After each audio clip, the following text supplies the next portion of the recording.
Dear students, good morning to all of you. Hi, this is Rajiv Kumar. Once again, in the subject of history, I am going to explain about the topic of Razia Sultan. Here just we are going to know about the Razia Sultan. Also that is given in your book, page number 33. Page number 33 from chapter 3, and it will repeat again discussion in chapter 4 regarding the Razia Sultan. Razia Sultan was born in year 1205 and her ruled the country from 1236 to 1240. यहाँ ये दर्शा रहा है रजिया सुल्तान का जन्म 1205 ईस्वी में हुआ था और उन्होंने शासन किया देश के लिए 1236 से 1240. And the most important things before the Razia Sultan known as she was the first Muslim woman who was involved in the throne of Delhi. वह प्रथम भारतीय महिला शासक थी जिन्होंने दिल्ली की गद्दी पे सत्ता हासिल की. After that, she succeeded her father Shamsuddin Iltutmish. She succeeded her father Shamsuddin Iltutmish and turned into the Sultanate of Delhi in 1236. पिता की सफलता के बाद 1236 में उन्होंने दिल्ली की गद्दी पे सत्ता हासिल की. The great Persian historian Minhaj Siraj, एक महान पर्शियन इतिहासकार मिनाज सिराज ने उनके बारे में लिखा.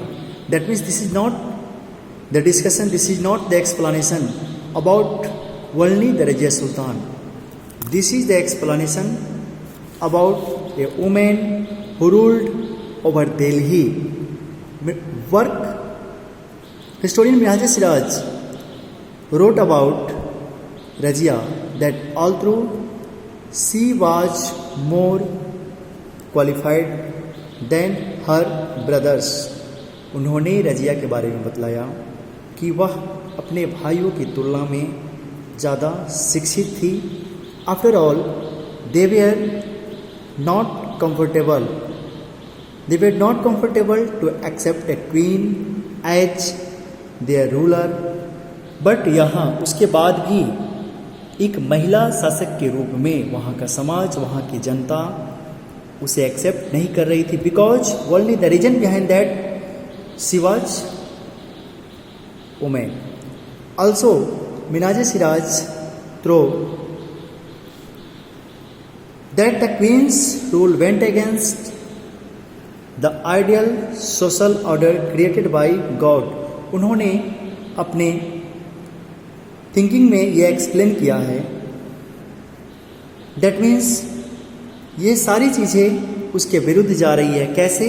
द आइडियल सोशल ऑर्डर, एक आदर्श सामाजिक क्रम क्रिएटेड बाय गॉड, जो ईश्वर की देन है, ईश्वर के द्वारा बनाया गया है, निर्माण किया गया है.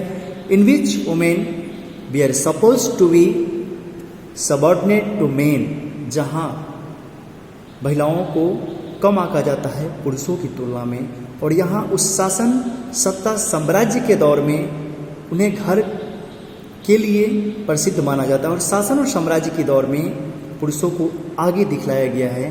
That means women we are suppose to be subordinate to men. He therefore asked, इसलिए उन्होंने ये सवाल किया, क्वेश्चन किया और पूछा. उन अपने एक्सप्लेनेशन में वे व्यक्त कर रहे हैं in the register of God, ईश्वर की किताबों में, ईश्वर की रचित इस लिखित उपलब्धियों में, creations, since her account did not fall under the column of man. मतलब यहाँ उस प्रसिद्धि में पुरुषों की तुलना में नहीं आंका गया, इस वजह से उनका खाता वही उसमें सम्मिलित नहीं किया जा सकता है. How did she gain from all of her excellent qualities.